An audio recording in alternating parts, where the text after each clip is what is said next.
Bonjour, bienvenue dans Histoires horribles de la vie réelle.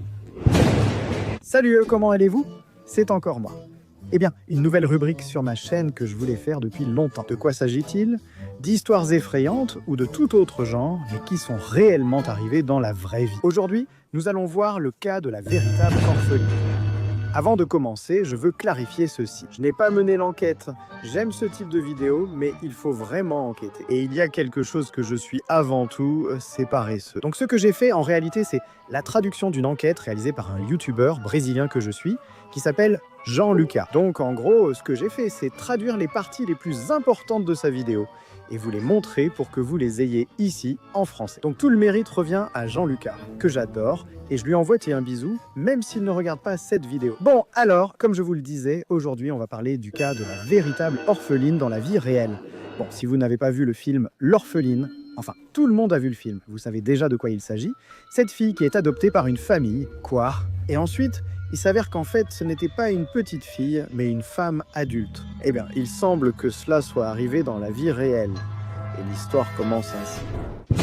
Il s'agit de la famille Bernet, Christine et Michael Barnett, qui était une famille très aisée, une famille très riche. Ils vivaient dans un manoir, ils avaient 3 enfants. Et bon, c'était le genre de famille qui voulait se faire remarquer. Ils faisaient des dons, faisaient de la charité, donnaient à je ne sais quoi, à l'église, à ceci, à cela. Une famille très portée sur les apparences, en somme. Alors un jour, ils s'ennuyaient, pour ainsi dire. Et ils se sont dit, il nous manque quelque chose, non? Qu'est-ce qu'on pourrait faire? Et si on adoptait une petite fille? On va adopter. Alors ils se sont lancés dans la démarche d'adoption. Ce n'est pas un processus simple ou rapide, donc ça leur a pris du temps, que veux-tu? Jusqu'au jour où le téléphone sonne et on leur dit « Bonjour, nous avons une petite fille pour que vous l'adoptiez. » Mais ils n'ont que 24 heures pour prendre la décision. Tout commençait déjà à devenir un peu étrange à ce moment-là. Mais bon, ils étaient très contents, très heureux. Ils ont dit « 24 heures, d'accord, allons-y. » Très bien.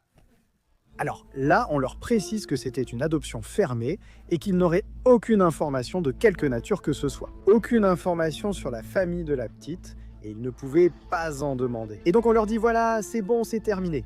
Voici son acte de naissance. Vous avez ses photos? Ah, un autre détail que nous ne vous avons pas mentionné. La petite fille est ukrainienne et elle a 6 ans. Et une autre chose qu'on vous dit aussi, c'est que la petite fille, qui s'appelle Natalia, a une maladie qui s'appelle dysplasie spondyloépiphysaire. En gros, c'est un type de nanisme. Et la famille Barnett a dit bon, d'accord, oui, on la veut, on va aller la chercher. Alors ils ont entrepris un voyage en Floride, là où se trouvait la petite fille qu'ils allaient adopter. Et voilà, c'est tout. Ils arrivent et disent que quand ils entrent, la petite fille court vers eux, les embrasse et leur dit « Oh, mes parents, mes nouveaux parents, je vous aime, je vous attendais, je vous aime, je vous aime. » Bon, alors, tout le monde était très heureux. Ils sont partis avec Natalia. Qu'ont-ils fait? Puisqu'ils étaient en Floride, ils ont dit « Bon, allons à Disney. » Ils y sont allés, ils se sont promenés, ils ont fait des attractions et que sais-je encore. Et blablabla.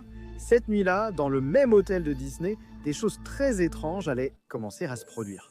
La première chose qui s'est passée, c'était cette nuit-là, alors qu'ils étaient à l'hôtel. La mère lui dit « Bon, Natalia, va te laver, je vais t'aider parce que c'était une petite fille de 6 ans, alors ça, la petite, y va. » Christine entre-crie, son père effrayé accourt pour comprendre la raison. Quand il arrive à la salle de bain, Christine est là, choquée. Et ce qu'il voit, c'est que la petite avait des poils pubiens comme une adulte. Eh bien, alors, ils sont restés comme ça, sous le choc, parce que clairement, c'est une fille de 6 ans, donc ils sont restés figés. Ils ont dit, ce n'est rien, ça arrive, mais c'était étrange. Ils ont commencé à se demander, est-ce qu'elle a vraiment 6 ans? Ensuite, ils racontent qu'un autre jour, Michael rentre du travail, et en entrant, Christine apparaît, désespérée, criant encore une fois, et Michael lui dit d'arrêter de crier. C'est la 2e fois que tu me cries dessus. Il ne lui a pas dit ça? Bon, la question c'est que Christine apparaît avec les sous-vêtements de la petite fille et montre qu'il y avait une tache de menstruation. Ils restent là comme qu'est-ce qui se passe? Je veux dire, elle a 6 ans les gars, elle a ses règles. Bon, ils ont aussi laissé passer ça, ils ont dit bon, ça peut arriver eux aussi. Une autre chose qui leur a aussi paru étrange, c'est que Natalia n'avait pas beaucoup de contact avec d'autres enfants de son âge. Alors, ils commencent à contacter d'autres familles jusqu'à ce qu'ils trouvent une famille qui avait une fille du même âge, qui avait la même maladie que Natalia. Alors, quand ils rencontrent cette famille, ainsi que d'autres enfants du même âge, notent aussi que Natalia paraissait bien plus grande que les autres, tant physiquement que dans sa façon de se comporter. Elle communiquait très bien, comprenait tout, ne semblait pas avoir 6 ans. Alors, évidemment, ils continuaient à douter si Natalia était une enfant ou non. Une autre chose qu'ils ont aussi trouvé étrange, c'est que Natalia est née en Ukraine et y est restée jusqu'à l'âge de 5 ans. Et ils ont aussi pris contact avec des Ukrainiens, où je crois qu'ils étaient dans cette même réunion. Et ils s'approchent et parlent à la petite en ukrainien. Et elle n'a rien compris. Elle a vécu en Ukraine jusqu'à 5 ans. Comment se fait-il qu'elle ne comprenne rien? Ils étaient de plus en plus inquiets. Et c'était comme, bon, est-ce que c'est nous qui doutons? Est-ce que nous sommes en train d'imaginer des choses folles? Tout ce qui se passait était très étrange. Michael et Christine, très inquiets, disent « A-t-on adopté une fillette ou une vieille femme ?» C'est alors que les scènes du film commencent à ressembler à celles de la vie réelle. Parce qu'il semble que Natalia n'était pas très contente de sa nouvelle famille adoptive et elle a commencé à faire des choses comme, par exemple, les regarder pendant qu'ils dormaient. Un autre jour, Michael, se relaxant à la maison, entend encore un cri de Christine et sort en courant. Voyons, que s'est-il passé? La mère était désespérée et demande à Natalia « Pourquoi as-tu mis du détergent dans mon café ?» Natalia la regarde et dit « Je voulais que tu ailles au ciel. » Un autre phénomène a débuté dans la maison. Tous les couteaux de cuisine ont disparu. Et devinez quoi? Vous savez où ils les ont trouvés? Je vais vous donner 3 options. 1 dans le lave-vaisselle, 2 dans le jardin de la maison, ou 3 sous le lit de Natalia. Vous avez deviné?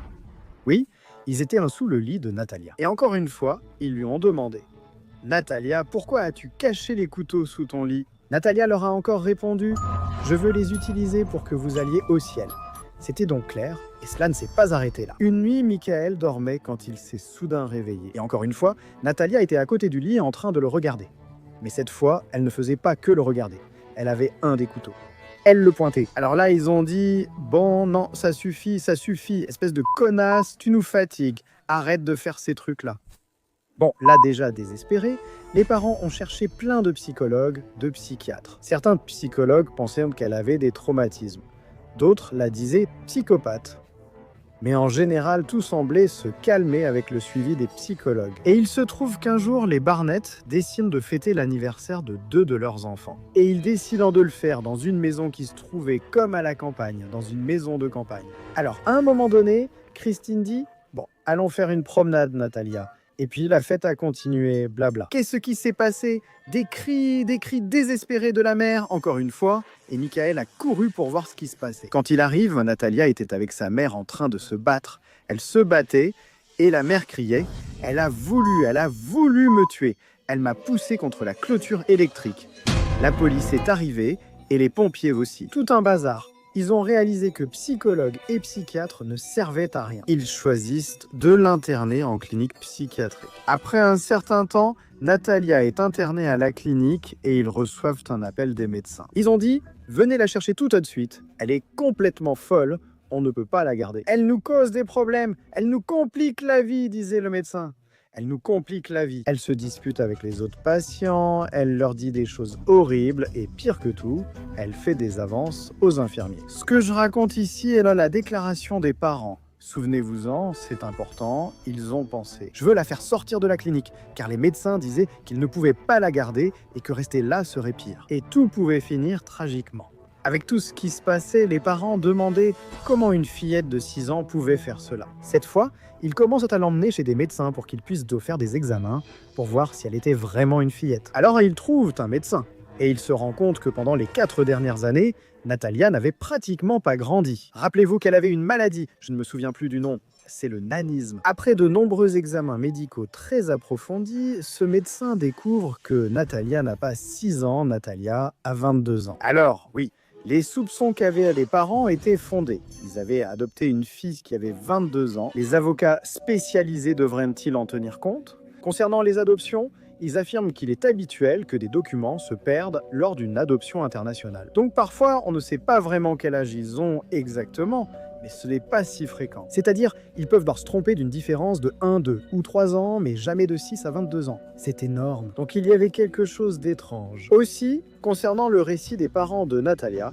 tout ce qui se passe avec le médecin, le fait qu'il découvre l'âge de Natalia. Alors, un juge, maintenant, ce qu'il fait, c'est changer l'âge de Natalia dans ses documents. Maintenant, elle a 22 ans. Il semble que le juge ait agi en tenant compte du fait que Natalia avait une maladie l'empêchant de grandir. Cette maladie était importante parce que, et si c'était l'inverse, si en réalité ce sont les parents qui essayaient de se débarrasser de la petite fille. Rappelez-vous qu'ils avaient beaucoup d'argent, alors peut-être qu'ils payaient les juges, les avocats, pour qu'ils disent ces choses. Comment continue l'histoire? Au début, j'ai mentionné un des enfants des Barkers. Comment s'appelait-il? Les Barks, l'un des enfants. Il a le syndrome d'Asperger. Et c'était... et le garçon est surdoué. Je ne sais pas si je l'ai dit au début, je ne me souviens plus. Mais ce n'est pas grave, il est surdoué. Alors, qu'est-ce qui se passe? Ce garçon qui a 15 ans obtient une bourse au Canada. Tout le monde est content. Alors, on part tous au Canada, car on ne pouvait pas laisser le garçon seul. Il n'a que 15 ans. Avec le syndrome d'Asperger, il ne pouvait pas... Enfin, il devait y aller avec lui. Alors, bon, toute la famille va voyager au Canada pour soutenir Jacob. Il s'appelait comme ça, avec la bourse. Et je ne sais pas, on va tous voyager. Sauf... qui? Natalia? Qu'ont-ils fait avec Natalia? Ils lui ont loué une maison. Elle était désormais adulte sur ses papiers, une femme de 22 ans. Alors, qu'ont-ils fait? Toi, Natalia, tu ne pars pas? Tu restes ici? Bon, vous allez dire, quelle chance, quelle belle famille. Ils lui ont loué une maison, oui. Ils lui ont loué une maison qui n'était pas adaptée à Natalia. C'était une maison pour une personne très grande. Elle n'atteignait ni la cuisine, ni le réfrigérateur, ni l'évier ou la salle de bain. Tout était trop haut. Et pour la famille, la seule chose qui l'inquiétait maintenant, c'était la bourse de Jacob. Donc tout le monde était au Canada et Natalia seule à la maison. Et maintenant, c'est au tour du récit des voisins. Maintenant, soudainement, ils voyaient une fille vivre seule dans une maison et en plus, elle faisait des choses étranges parce que soudain, ils disent que Natalia les observait tout le temps. Elle entrait chez ses voisins sans prévenir, prenait de la nourriture ou regardait la télévision. Alors, ils avaient peur d'elle et certains avaient pitié d'elle. Donc, en quelque sorte, ils l'aidaient aussi. Ils lui donnaient à manger. Certains. C'est comme s'ils ne voyaient pas une femme adulte. Ils voyaient une petite fille vivant seule, et en plus dans une maison qui n'était pas adaptée pour elle. Un jour, ils lui demandent « Pourquoi es-tu ici toute seule ?» Et Natalia a répondu « Parce que j'ai voulu tuer ma famille avec un couteau. » Alors bon, pour les voisins, c'était un peu confus, parce qu'ils avaient comme de la pitié pour elle. Parfois, elle disait cela et ça les effrayait. D'autant que des choses étranges se produisirent déjà. Un jour, Natalia appelle la police pour se dénoncer. Oui, vous avez bien entendu. Je veux me voir, me dénoncer moi-même. J'observe mes voisins depuis longtemps et j'ai peur de leur faire du mal, voire de les tuer. Alors, c'est là que ça commence. Il semble que Natalia était consciente qu'elle était dangereuse. Ou bien lui avait-on fait croire qu'elle était dangereuse? Que s'est-il passé? Les voisins qui ont appris l'existence de cet appel ont eu très peur et ont dit « Non, d'ici, ils la sortent. Ils la sortent de notre quartier et ils l'emmènent. » Les parents sont revenus du Canada, l'ont sortie de la maison et emmené. Mais où, au Canada? Non, ils lui ont loué un appartement bien plus éloigné, laid et dangereux. Pourquoi? Là-bas, Natalia passerait inaperçue parmi des gens dangereux sans que personne ne la remarque. Et donc, ils lui ont loué un appartement qui en plus se trouvait genre au premier étage, au deuxième étage, je ne sais pas. Elle devait monter des escaliers malgré son handicap, ce qui lui était presque impossible. Elle avait une toute petite maison qui avait une salle de bain, un lit et une télévision. Qu'est-ce qu'il se passe? Deux nouveaux personnages apparaissent, Cynthia et son mari, Antoine Mans, leurs voisins qui avaient aussi des enfants. Et qu'est-ce que j'en sais? Ils commencent à remarquer que cette petite fille vivait seule. Là, Cynthia s'approche et commence à discuter avec elle. Et elle voit aussi, elle était dans cette petite maison horrible, sans atteindre les choses.